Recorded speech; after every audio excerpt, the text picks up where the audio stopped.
je suis partie de mythes et de légendes et j'ai rassemblé une trentaine de contes, mythes et légendes dans une seule histoire, où il y a toute une double lecture en fait, où on peut tout à fait le prendre comme enfant à la première vision, et donc on est parti dans l'imagerie, des contes, des fées, etc. Et puis par contre pour les adultes, il y a tout un parcours initiatique où il y a deux garçons qui grandissent durant tout le spectacle et qui ont vraiment un parcours tout à fait particulier. Et donc là, psychologiquement, il y a beaucoup de choses qui sont rentrées en compte aussi. Et ça donne vraiment la possibilité d'avoir un spectacle tout public, à la fois pour enfants et pour adultes. Parallèlement à l'évolution de ces deux pantins, c'est aussi l'histoire d'une dame qui tient un magasin de jouets. Nous rentrons dans son intimité, sa chambre à coucher, la découverte d'un rêve impossible, celui d'avoir des enfants. Elle décide alors d'entreprendre un voyage dans la forêt à la rencontre d'une fée qui lui donnera le bulbe magique. Mélisse, toi tu es un peu le fil conducteur de l'histoire ici. En fait, je suis la conscience du spectacle, donc c'est un peu le personnage intermédiaire, un personnage parlé, qui va aider les spectateurs en fait, à passer d'un conte à l'autre, d'un mythe à l'autre. C'est le fil conducteur pour aider en fait, les spectateurs à faire le lien entre l'histoire qu'ils voient et son déroulement, quoi. Derrière toute cette imagerie fantastique se cache le désir d'un retour aux sources. Moi, je ne suis pas du tout ordinateur, informatique et compagnie, et c'est vrai que j'en avais un peu marre de tout ce côté très que ce soit dans les affiches, dans les publicités, dans les journaux. Et je me dis, il serait parfois temps de retourner aux sources et aux sentiments premiers. Et là, c'est vrai que je me rends compte que plus on va vers l'informatique et la technique, et plus l'humain est en manque de quelque chose. Et j'ai voulu un peu retourner aux sources de l'humain, et donc effectivement la nature.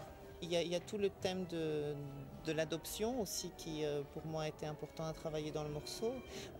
Aussi le thème de deux enfants qui grandissent sans parents, donc où là on dépasse un peu l'adoption, mais c'est vrai que c'est un peu un chemin initiatique où l'enfant de par lui-même est obligé un peu de découvrir qui sont les gentils, qui sont les méchants, etc. Songeons-y, une création qui a débuté il y a 16 mois, un travail de longue haleine qui intègre solistes et pas moins de 39 groupes reflétant les 39 cours dispensés chaque semaine à l'école d'Ancessy. Tout le monde est mélangé, autant les tout petits, on commence à 4 ans, jusque les groupes d'adultes ou 45, 50 ans.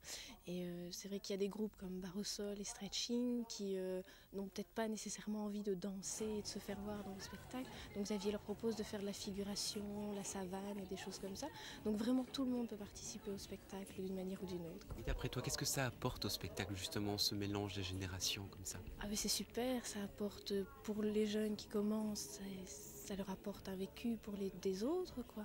Et pour les plus anciens, voire les jeunes, on se dit ah, on devrait peut-être se calmer, essayer de... Enfin, c'est vraiment un équilibre qui se fait entre les plus âgés, entre guillemets, et les plus jeunes, quoi. En tout, plus de 900 costumes défilent durant tout le spectacle, et cela grâce au concours d'une centaine de bénévoles. Depuis 10 ans, l'école de danse a fait ses preuves, et sa formation est aujourd'hui synonyme de référence.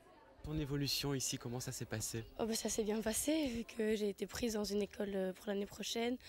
Je suis vraiment très contente parce que j'ai vraiment été bien formée et j'ai beaucoup évolué par rapport à avant.